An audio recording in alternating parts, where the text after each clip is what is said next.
O ciclo da autossabotagem. Foi depois de uma conferência na American Psychological Association, ao sair de um hotel, que o psicólogo Stellan Hosner teve uma luz ao ver um porteiro muito sorridente. Mesmo às vezes, até sendo maltratado pelos clientes, ele seguia esbanjando alegria e educação. Ao mesmo tempo, recebi em seu consultório um pai de família cuja vida parecia estar nos trilhos certos, mas reclamava pelo rumo das coisas, por ver tudo mal e sem perspectiva de futuro. A partir dessa inspiração, ele e a escritora Patrícia Hermes traçaram esta obra que traz um guia de como a repetição de costumes ruins nos leva a um caminho autodestrutivo. O estudo de casos reais, como traumas de infância e separações, é o norte para nos mostrar como dilemas inconscientes nos fazem lutar contra nós mesmos de forma automática. Repetição de comportamentos de identificação primária, conformidade versus autonomia. Apesar de ser um sonho quase unânime, não são todos os que conseguem criar, experimentar, viajar, aprender, crescer e tornar-se alguém bem-sucedido da forma desejada. Há quem não consiga enfrentar desafios e aventuras, sendo incapazes até de imaginar uma vida além da atual e limitada. Esses indivíduos agarram-se à crença de que a única maneira realmente boa e correta de levar a vida é seguir precisamente os passos de outrem, mente dos pais. Essa imitação dos pais é conhecida como identificação arcaica. Eles acreditam que essa repetição é a maneira correta de agir. É errado ter a postura de alguns pais, que comunicam aos filhos que só a sua maneira de ser é a superior e a correta. Há inúmeros exemplos de pessoas que repetem comportamentos irracionais dos pais e familiares, mesmo que isso os leve para o buraco. Certamente você também conhece alguém assim. E para eles é a única forma correta de agir, mas é possível ir além de um replay da vida dos pais. Repetição no casamento, contratos não escritos e comportamentos complementares. Todo mundo casa porque quer e precisa de amor, compartilhado com alguém. Não são à toa as inúmeras obras de arte de todos os tipos com tal sentimento como tema. Mas muitas vezes o que chamamos de amor não tem nada a ver com isso. Quase sempre ele, e consequentemente os casamentos, é constituído de uma expectativa inconsciente de que o parceiro poderá suprir nossas necessidades não atendidas, e até propiciar uma sensação de completude, uma espécie de contrato não escrito, presente na maior parte dos casamentos. Esta percepção ou motivação raramente é explícita, porque o indivíduo quase nunca tem consciência dela.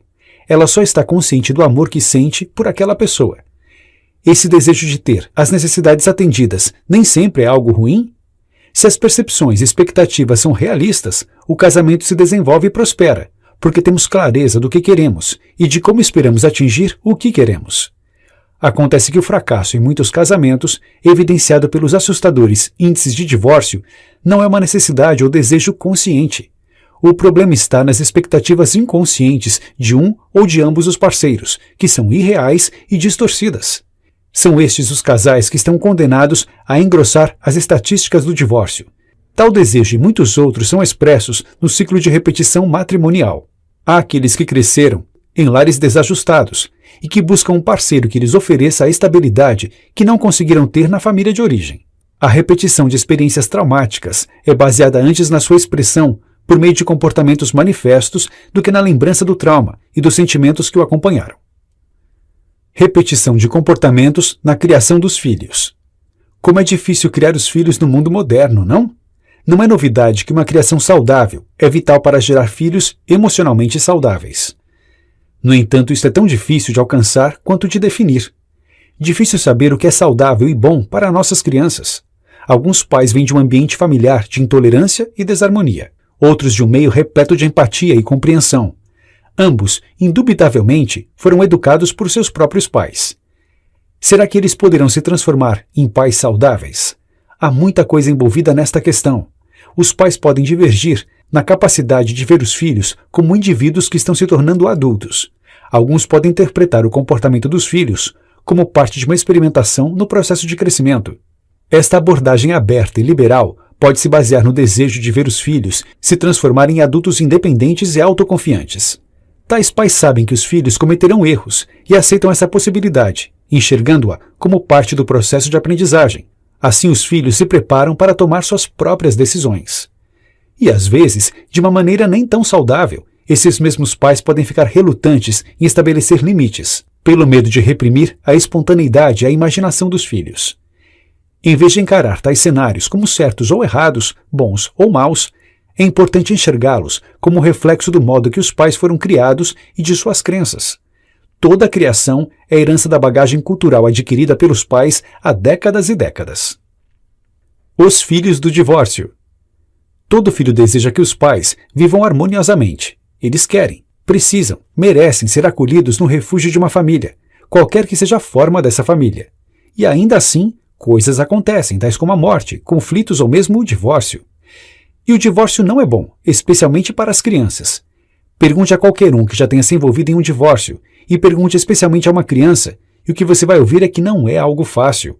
Há estudos provando que as crianças cujos pais haviam se separado apresentam mais dificuldades no amor, em sua vida íntima e no comprometimento com seus casamentos. Isso também pode influenciar futuramente na hora de criar seus filhos.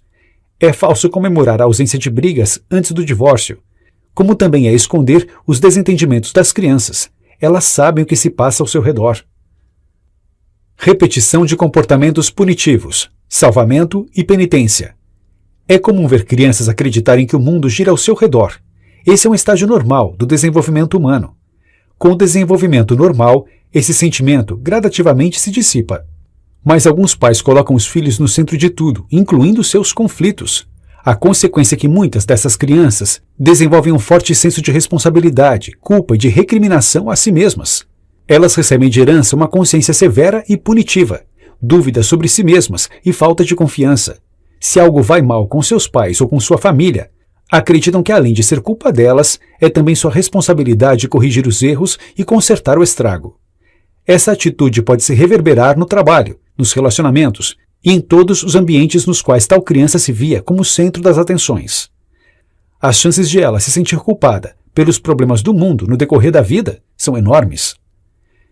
Repetição de comportamentos no trabalho. Quem nunca teve de responder sobre o que queria ser quando crescesse? Tal questionamento mostra a importância que damos ao trabalho. As crianças, motivadas ou não, ponderam e exploram por meio de jogos e da imaginação o que serão quando crescerem. Elas mudarão de ideia milhares de vezes. Astronautas, veterinários, jogadores de futebol, modelos e outros sonhos. Copiarão os pais, ou então rejeitarão suas escolhas. É daí que surge a percepção do trabalho como meio para ganhar a vida apenas e tão somente, ou uma realização pessoal. Os sonhos e as metas que tanto nos movem surgem daí, da visão desde cedo de como deve se relacionar com o lugar no qual passaremos ao menos um terço de nossas vidas. Repetição de comportamentos nos vícios. Os vícios que nos afligem vão desde a dependência química até a compulsão por jogos e comida. E é possível entendê-los a partir de uma lógica perversa de repetição de comportamentos, que levam tanta gente a se chafurdar na lama de costumes que nos escravizam. Dependência química. O abuso de substâncias, tanto pela frequência quanto pela sua utilização, causando danos aos usuários e seus familiares, está presente em qualquer discussão sobre ciclos de autossabotagem. Esse não é um conceito unitário, porque em alguns casos o fundamento é fisiológico, enquanto em outros o fundamento é psicológico. Mas qualquer que seja o fator causal, há fatores psicofisiológicos atuando em conjunto quando há dependência química. É provável que alguns tipos de comportamento compulsivo sejam desencadeados por fatores psicológicos, enquanto outros sejam motivados por fatores fisiológicos e bioquímicos, que afetam o funcionamento do cérebro e o comportamento correspondente. As substâncias influenciam negativamente nas interações psicológicas, e isso afeta demais as terapias de todos os tipos. E analisando todo o histórico dos dependentes químicos, é comum ouvir relatos de traumas ou outros desacertos com o desenvolver do paciente que desencadearam em seu vício. Dependências de jogos de azar e sexo. Não são apenas o álcool e as drogas que se traduzem em dependência, decorrentes de desejos íntimos. Os jogos de azar, compulsão por sexo e alimentação, volta e meia são relatados. Não são raros os casos em que essas dependências surgem justamente em pessoas com problemas de aceitação de sua própria imagem desde cedo, ou que passaram por traumas de comportamento relacionados a isso desde a infância, escola ou ambientes de trabalho mais conturbados. A compulsão à repetição. Você não acha que é fácil perceber quando as pessoas estão presas a comportamentos repetitivos? É possível observar de que modo aquele comportamento está lhes fazendo mal, ou fazendo com que se movam em círculos. Podemos nos perguntar, por que ela continua se sentindo atraída pelo mesmo tipo maléfico de homem? Por que todos os seus filhos estão apresentando as mesmas dificuldades? Por que ele trocou de mulher, já que para nós ela age e se parece muito com todas as ex-esposas dele? Perguntamo-nos por que vemos o que está acontecendo. Ainda assim, frequentemente ficamos cegos aos nossos próprios padrões de repetição, profundamente enraizados. Por que isso acontece? Porque a compulsão à repetição possui uma infinidade de características, e a mais importante delas é que os indivíduos que a apresentam têm pouco ou nenhum discernimento do que está causando suas dificuldades. Tal comportamento parece estar mesmo além do princípio do prazer, significando que se para a maioria o comportamento humano é motivado pelo desejo do prazer, para aqueles que estão presos a essa compulsão, até o princípio do prazer é subvertido pela necessidade da repetição. Ao lado da compulsão à repetição, há uma intensa e intolerável ansiedade, o medo de que o pior pode acontecer e um círculo vicioso que impede o compulsivo de livrar desses males. Como reconhecer e solucionar as repetições de comportamentos de autossabotagem? Entender o que é um trauma e a repressão associada a ele é fundamental para compreender o conceito de compulsão à repetição. Na linguagem comum, usamos o termo trauma para fazer referência a acontecimentos extrínsecos, como eventos apavorantes que afetam todos os que são expostos a eles, como tornados, guerras, tsunamis e furacões. Entretanto, do modo que está sendo empregado aqui, o trauma se refere a experiências seletivas, pessoais, que chocam e horrorizam, que arruinam gradativamente a suposição de que existe alguma estabilidade em nosso mundo. Em outras palavras, o trauma aqui é definido pela maneira com que é vivenciado pelo indivíduo. Assim, o que é ameaçador e traumático para uma pessoa pode não ser para outra.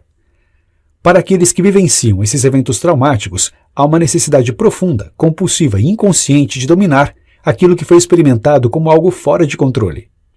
Quando não podemos obter o controle, às vezes reprimimos ou enterramos nossos sentimentos e memórias. Tal repressão é uma forma de nos proteger de experiências que perturbam nosso equilíbrio emocional. Experiências tão terríveis que não conseguimos mantê-las na consciência. Mas a repressão, como vimos claramente até agora, não enterra só o evento, nem os sentimentos e lembranças a ele associados, mas também os elementos que o acompanham. O resultado é que tais memórias e sentimentos reprimidos estão sujeitos a muitas distorções. Traumas escondidos. O obstáculo maior está no momento em que os traumas ficam lá, escondidos, como algo que não pode ser mexido de forma alguma. Vivemos nossa vida como se ele não estivesse pronto a aparecer, de uma hora para outra. Por que incitar a fera que está escondida? Por que não evitá-la e abandonar tudo? Divorciar-se, largar o emprego, abandonar as crianças e justificar tudo isto como uma oportunidade, um chefe estúpido, uma esposa traiçoeira, crianças ingratas. É mais fácil seguir em frente, apesar das consequências reais, do que mergulhar na causa das tensões, frustrações e decepções. Mas quando o trauma foge do controle e volta a aparecer, é incontrolável. Eis o start para mais um ciclo de autossabotagem. Notas finais. Se é comum conhecermos pessoas que nunca conseguem atingir seus objetivos por estarem envolvidas em um eterno ciclo de autossabotagem, também é normal não sabermos o que fazer para ajudá-los ou sair desse problema quando afundamos nossos próprios pés na lama. Os diversos ciclos que nos fazem repetir atitudes negativas no trabalho, em casa ou nos relacionamentos são detalhadamente destrinchados nesse livro, que é um guia para fugirmos das mesmas atitudes que nos afundam. Quantas vezes você mesmo não se viu em meio a um problema tantas vezes e não se perguntou onde estava errando? Pois ao final da leitura, percebemos que é olhando para dentro de nós e de nosso passado que podemos mudar nosso futuro, alterando nossa rotina e nos enxergando melhor como seres humanos que erram, mas que não precisam e não devem repetir sempre os mesmos erros. Quanto mais conscientes de onde falhamos, mais facilmente evitaremos os mesmos passos errados. E assim será possível fugir desse ciclo que parece não ter fim, mas pode perfeitamente acabar. Basta encontrar o caminho.